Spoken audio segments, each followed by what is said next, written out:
For those who don't know, which is probably 6 point something billion, I'm Mr. Hudson. I'm a singer, I'm a writer, I'm a producer. I just love making music. If I had to describe my sound, which it's difficult to do, I'm really kind of eclectic. I listen to a lot of different genres of music, and I guess I try and fit them all in. So I guess I would just have to say eclectic. I think my job in hip hop is an interesting one because I'm not really of it or in it. I kind of visit and then I go away and do some other stuff and then I come back, but hopefully it means I can bring some kind of fresh perspective when I'm working with hip hop artists. I'm not a rapper, I never will rap, although, you know, bucket list, who knows. So making Coldplay with Vic Mensa was a real pleasure. Not just musically, but personally, because he and I had always been in touch, and you know, we first met in London, and I had the pleasure of introducing him to Mr. West, and we kept in touch, and it had kind of been more of a social thing. We'd hang out in the studio, and we never really sort of pulled the trigger on doing any recording. And then when I wrote Coldplay, he was the first person that I thought of. I played in the song at the studio in LA. And he just jumped on it, and it was a real pleasure to do, and yeah, it was about time. I was just like, you're both from Chicago and you haven't met, what's going on? So I sort of, it was backstage at Wireless Festival in London, and I assumed that Vic and Kanye had met, so I was like, you know Kanye, right? Because I was sort of surprised that they weren't kind of speaking or whatever, and so I just took Vic over and said to Kanye, this is Vic, he's from Chicago. And a couple of months later, they were on a track together, so. I don't know that Coldplay have reacted to my song Coldplay. I think they're probably busy making a Coldplay record. But it would be interesting to know what they think, because, you know, I guess it's ambiguous. It sounds like, when you first listen to the lyric, it sounds like I'm kind of dissing them, but actually it's a huge compliment.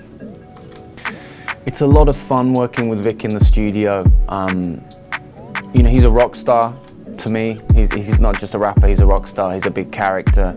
We have a lot of fun, brilliant conversations, and he's really interested in, you know, talking about stuff outside of hip hop. You know, we're listening to David Bowie records and watching documentaries and talking about politics and stuff, and I think that's really healthy in the studio. So it's not just, you know, you don't run out of oxygen because you're always kind of bringing in new topics and new ideas.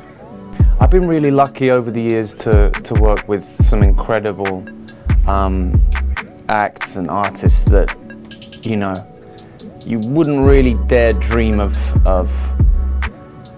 working with. You know, when I said I wanted to work with hip-hop artists in London back in 2003, 2004, I thought that was all it was going to be, was I'd, you know, do a couple of features with UK rappers. But somehow I ended up in Hawaii with Kanye and the Good Music family, working on Jay-Z records, John Legend records, Kid Cudi records, Big Sean records, my records, Kanye's records, Common's records, and hooping with the guys and, you know, breaking bread and going to the club. And I was like, how did I get here? You know, I'm kind of, I guess, you know, I'm not a guy from Chicago, so it was a surprise, you know. Sometimes I kind of catch my reflection and think, what are you doing here? But, you know, I learned so much from the Good Music family. I learned how to collaborate, and I could then take that on to working with lots of other artists like Duran Duran, Idris Elba, Miley Cyrus. It's been a really unpredictable ride. I kind of never know what's going to happen next. You think you just go into the valley to do an interview and you bump into Lil Yachty in the hall, and next thing you know, watch this space. I liked music as a kid. You know, I loved it as a teenager, and it became my life when I was 16 years old and I heard 5 Years by David Bowie. It's the opening track on Ziggy Stardust and the Spiders from Mars. The full title is The Rise and Fall of Ziggy Stardust and the Spiders from Mars. And that song just kind of, it's like it opened a door, something unlocked, and I was like, okay, this is important.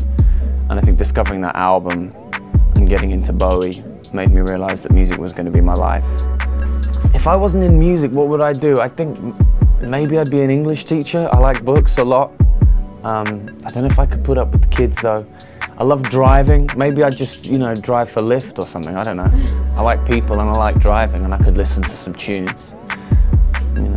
Professional basketball player is the other answer to what would I do. What a life, hooping, just like winning the lottery every day. But one of the it's funny how the highlights of show business often aren't actually the musical things. It's when you're playing basketball in Hawaii and Common turns around and says, "You got game," and you're like, "Yes." Wow. Just hit a couple of 3-pointers, nice, clean threes. I haven't really got game. I'm a horrible basketball player.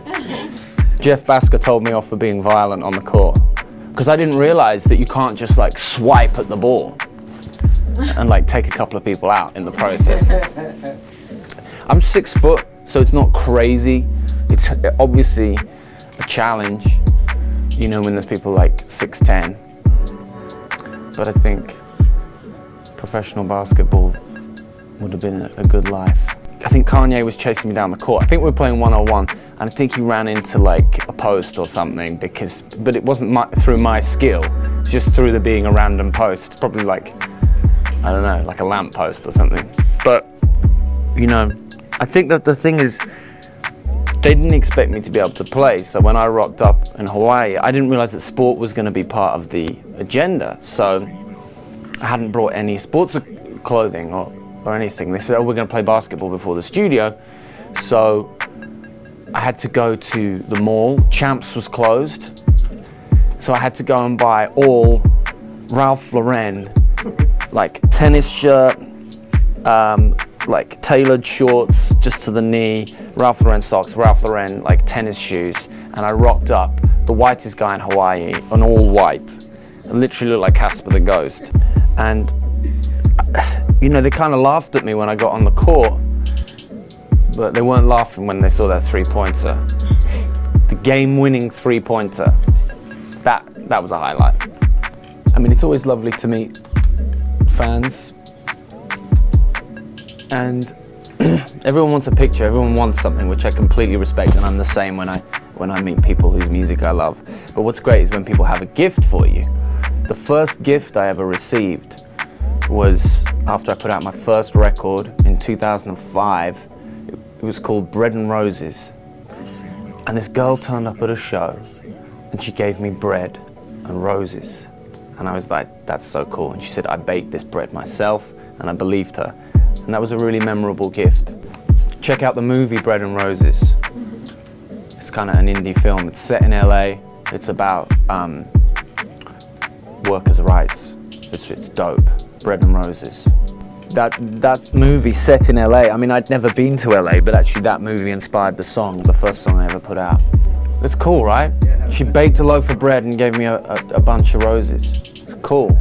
Because that's when you know that it's like really meant something to people. They're not just like, let's get a pic for the gram. She's like, gone and spend money. Gone to the flower shop, baked some bread. Yeah, it's like she wanted to invest.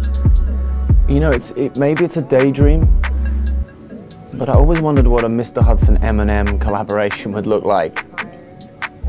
I feel like there could be a Drake featuring Mr. H tune, and it might be like 15 years down the line, but like, I don't know. That's one that's been in the back of my mind. Yeah. Why not? I mean, it feels like almost, sometimes those words come out of your mouth and you think it's crazy to say that, but those records can happen. There's only one way they happen, is by you make them. So, hey, it's Mr. Hudson, and now you know.